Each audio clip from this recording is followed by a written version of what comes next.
সুপ্রিয় দর্শক, আসসালামু আলাইকুম ওয়া রাহমাতুল্লাহ। সুপ্রিয় দর্শক, কিছুদিন আগে স্বৈরাচারের পতনের অল্প কিছুদিন আগে আমি একটা ভিডিও করছিলাম। ভিডিওতে এটা বলছিলাম সামান্য একটু যে বাংলাদেশের কুত্তা লীগ আর ছাত্রলীগ দুইটার মধ্যে একটা মিল আছে। সেটা হচ্ছে যেখানে এখানে রাস্তায় তর্কে বিতর্কে শরীরের উপরে আক্রমণ করে। এই কথা বলার কারণে আমার ফ্যামিলির উপর অনেক ঝড় তুফান চলে গেছে। কিন্তু আমি বেশি একটা জানতাম না, শুধু আমি জানতাম আমি কুত্তা লীগ করেছি কি লেগা এটা নাকি অনেক কাল হয়ে গেছে গা। তাইলে আমার বাবার দোকান থেকে বাইর করে দিছে, দোকানে তালা মারা দিছে, আমার বউ পোলাপাইন বাইর করে দিবার লাই বলছে।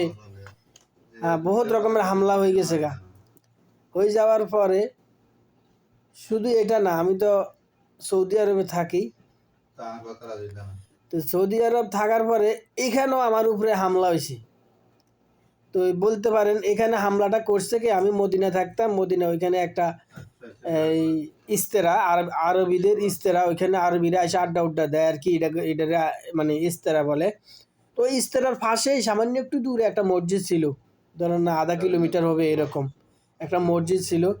তো আমি খুব চেষ্টা করতাম মসজিদে যাইবার লাগে, নামাজ পড়তে যাইবার লাগে। কিন্তু ওইখানে কতগুলো কুত্তা থাকতো, 4-5টা। আমি দেখি প্রায় সময় সব মানুষ যাওয়া আসা করে, কাউরে কোনো আক্রমণ করে না, হামলা করে না। তো এখন আমি যাইতে লাগলেই আমার সব দিনে মানে দৌড়ে আসে, এই তুই আইস না, তুই কি আইস না, আমার খালি এগুলো বলে, আইস যা বেরলে না করে। তখন আমি বহুত দূর থেকে, আমি আর যাই না সামনের দিকে, কিন্তু আমি এগুলো খুব ডরাই, কুত্তাটা আমি খুব ডরাই। তারপরে সামনে আর যাই না যায়, আবার বাসা চলে আসে একলা নামাজ পড়ি। তো আমার মনে খুব কষ্ট লাগে, মসজিদ যাইতে পারি না, নামাজ পড়তে পারি না, একলা পড়া লাগে। এভাবে 2-3 দিন গেলাম, কিন্তু ওই যে কুত্তা আমার ফেরত যাইতে দেয় না।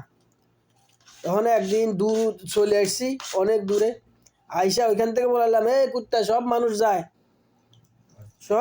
যায়, আমি কেন যাইতে পারবো না? তখন 3-4টা মিলে একসাথে ঘেউ করা শুরু করছে।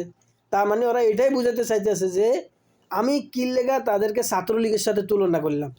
ওরা বলছে যে আমাদের একটা মান সম্মান আছে, আমরা তো ছাত্রলীগের মতো এত নিকৃষ্ট না, যেখানে এখানে মানুষের কামড় দিই, ধমক দিই, কিন্তু বেশি একটা কামড় দিই না, ধমক দিই।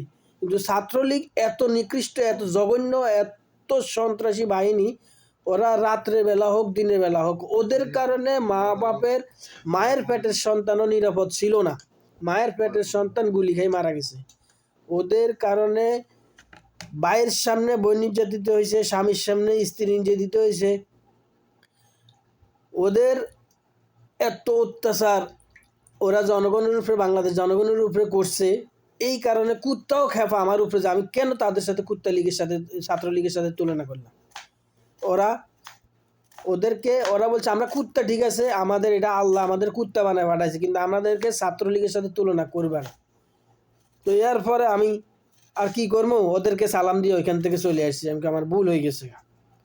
সুপ্রিয় দর্শক, যদি ভিডিওটা ভালো লাগে, কথাগুলো ভালো লাগে, তাহলে ভিডিওটা একটা লাইক দিবেন।